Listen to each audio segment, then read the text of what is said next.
Praise the Lord. ലേവ്യാപുസ്തകം 27 അധ്യായം 1 മുതൽ 34 വരെയുള്ള തിരുവചനങ്ങൾ. യഹോവ പിന്നെയും മോശയോട് അരുളി ചെയ്തത്, ഇസ്രായേൽ മക്കളോട് നീ പറയേണ്ടതെന്തെന്നാൽ, ആരെങ്കിലും യഹോവയ്ക്കൊരു നേർച്ച നിവർത്തിക്കുമ്പോൾ ആൾ നിന്റെ മതിപ്പ് പോലെ യഹോവയ്ക്കുള്ളവനാകണം.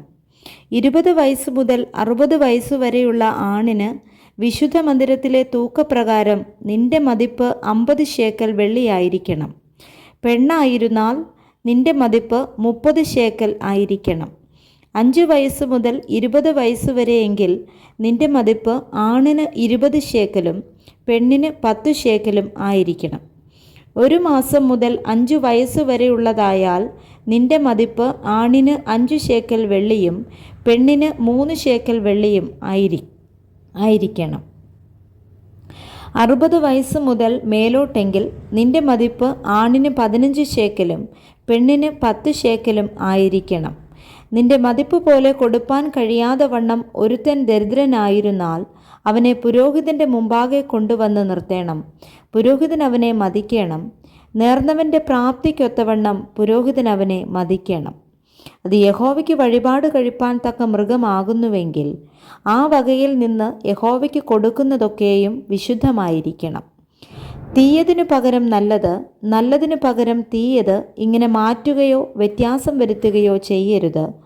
മൃഗത്തിന് മൃഗത്തെ വെച്ചു മാറുന്നു എങ്കിൽ അതും വെച്ചു മാറിയതും വിശുദ്ധമായിരിക്കണം. അത് യഹോവയ്ക്ക് വഴിപാട് കഴിച്ചുകൂടാത്ത അശുദ്ധ മൃഗമാകുന്നു എങ്കിൽ ആ മൃഗത്തെ പുരോഹിതൻ്റെ മുമ്പാകെ നിർത്തേണം. അത് നല്ലതോ തീയതോ ആയിരിക്കുന്നതിന് ഒത്തവണ്ണം പുരോഹിതൻ അതിനെ മതിക്കണം. പുരോഹിതനായ നീ അതിനെ മതിക്കുന്നത് പോലെ തന്നെ ആയിരിക്കണം. അതിനെ വീണ്ടെടുക്കുന്നുവെങ്കിൽ നീ മതിച്ച തുകയോട് 5 കൂട്ടണം. ഒരുത്തൻ തൻ്റെ വീട് യഹോവയ്ക്ക് വിശുദ്ധമായിരിക്കേണ്ടതിന് വിശുദ്ധീകരിച്ചാൽ അത് നല്ലതെങ്കിലും തീയതെങ്കിലും പുരോഹിതൻ അത് മതിക്കണം. പുരോഹിതൻ മതിക്കുന്നത് പോലെ തന്നെ അത് ഇരിക്കണം. തൻ്റെ വീട് വിശുദ്ധീകരിച്ചവൻ അത് വീണ്ടെടുക്കുന്നെങ്കിൽ അവൻ നിന്റെ മതിപ്പ് വിലയുടെ 1 അതിനോട് കൂട്ടണം. എന്നാൽ അത് അവനുള്ളതാകും. ഒരുത്തൻ തൻ്റെ അവകാശ നിലത്തിൽ ഏതാനും യഹോവയ്ക്ക് വിശുദ്ധീകരിച്ചാൽ നിന്റെ മതിപ്പ് അതിൻ്റെ വിത്തുപാടിന് ഒത്തവണ്ണമായിരിക്കണം. 1 ഹോമർ യവം വിതയ്ക്കുന്ന നിലത്തിന് 50 ശേക്കൽ വെള്ളി മതിക്കണം.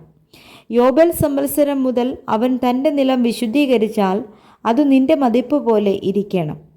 യോബേൽ സംവത്സരത്തിൻ്റെ ശേഷം അവൻ അതിനെ വിശുദ്ധീകരിച്ചാലോ യോബേൽ സംവത്സരം വരെ ശേഷിക്കുന്ന സംവത്സരങ്ങൾക്ക് ഒത്തവണ്ണം പുരോഹിതൻ അതിൻ്റെ വില കണക്കാക്കണം. അത് നിന്റെ മതിപ്പിൽ നിന്ന് കുറയ്ക്കണം. നിലം വിശുദ്ധീകരിച്ചവൻ അത് വീണ്ടെടുക്കുന്നെങ്കിൽ അവൻ നിന്റെ മതിപ്പ് വിലയുടെ 1 അതിനോട് കൂട്ടണം. എന്നാൽ അത് അവന് സ്ഥിരമായിരിക്കും. അവൻ നിലം വീണ്ടെടുക്കാതെ മറ്റൊരുത്തന് വിറ്റാലോ പിന്നെ അത് വീണ്ടെടുത്തുകൂടാ. ആ നിലം യോബേൽ സംവത്സരത്തിൽ ഒഴിഞ്ഞു കൊടുക്കുമ്പോൾ ശപഥാർപ്പിത ഭൂമി പോലെ യഹോവയ്ക്ക് വിശുദ്ധമായിരിക്കണം. അതിൻ്റെ അനുഭവം പുരോഹിതന് ഇരിക്കണം. തൻ്റെ അവകാശ നിലങ്ങളിൽ ഉൾപ്പെടാതെ സ്വയാർജിതമായുള്ള ഒരു നിലം ഒരുത്തൻ യഹോവയ്ക്ക് ശുദ്ധീകരിച്ചാൽ പുരോഹിതൻ യോബേൽ സംവത്സരം വരെ മതിപ്പ് വില കണക്കാക്കണം.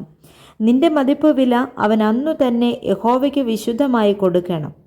ആ നിലം 3 ഉടമസ്ഥന് യോബേൽ സംവത്സരത്തിൽ തിരികെ ചേരണം.